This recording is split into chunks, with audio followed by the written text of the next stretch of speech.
Il a volé 1,6 milliard € à la France. Pas avec une arme, avec une faille. Mesdames et messieurs, installez-vous. Aujourd'hui, on ne parle pas d'un escroc de pacotille. On parle d'un homme qui a volé 1,6 milliard € à la France, avant de laisser derrière lui une traînée de cadavres. Ce que vous allez entendre, ce n'est pas une simple arnaque. C'est l'histoire d'une chute, d'un homme qui a joué avec le feu, jusqu'à ce que tout explose. Il avait une gueule de cinéma, des mocassins à 800 €, une montre qui brillait plus que ses yeux, et un nom qui sonnait comme un parfum de luxe. Il venait de Neuilly, né dans l'or, fils d'un promoteur immobilier. Il n'avait jamais manqué de rien, sauf de limites. À 20 ans, il traînait dans les cercles dorés.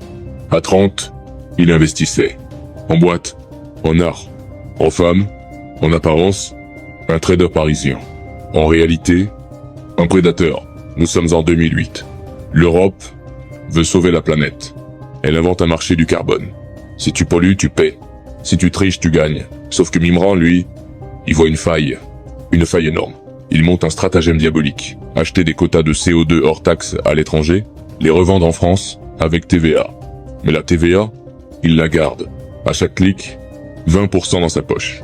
Et personne ne voit rien. Ni les banques, ni l'État, ni le climat. En quelques mois, le système devient une machine à cash. Des virements de 100, 200, 500 millions. Des montagnes d'argent qui atterrissent sur des comptes au Luxembourg, en Israël, à Hong Kong, l'argent coule à flot. Mimran s'offre des yachts, des jets privés, des villas sur la côte d'Azur.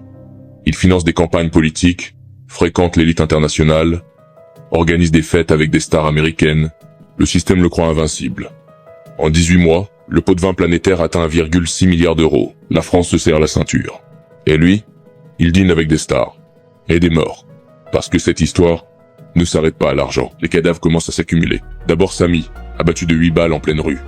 Puis Claude Drey, son ex-beau-père, retrouvé poignardé. Ensuite Albert Tayeb, un associé, liquidé dans des circonstances troubles. À chaque fois, la piste mène à Mimran, mais les preuves manquent. En 2016, l'édifice s'écroule. Condamné à 8 ans pour fraude fiscale, Mimran découvre que sa fortune ne le protège plus. En 2022, nouveau coup dur. 13 ans supplémentaires pour l'enlèvement d'un banquier suisse. Aujourd'hui, Mimran attend son procès pour meurtre. Les familles des victimes veulent la vérité. Lui, il joue encore. Il se voit en martyr, en stratège incompris. Mais la réalité, la voici. Il a perdu. Même les plus beaux mensonges ont une date de péremption. Et quand elle arrive, il ne reste plus que les barreaux d'une cellule pour admirer le coucher du soleil. À vous de juger. Moi, je ne fais que raconter les faits.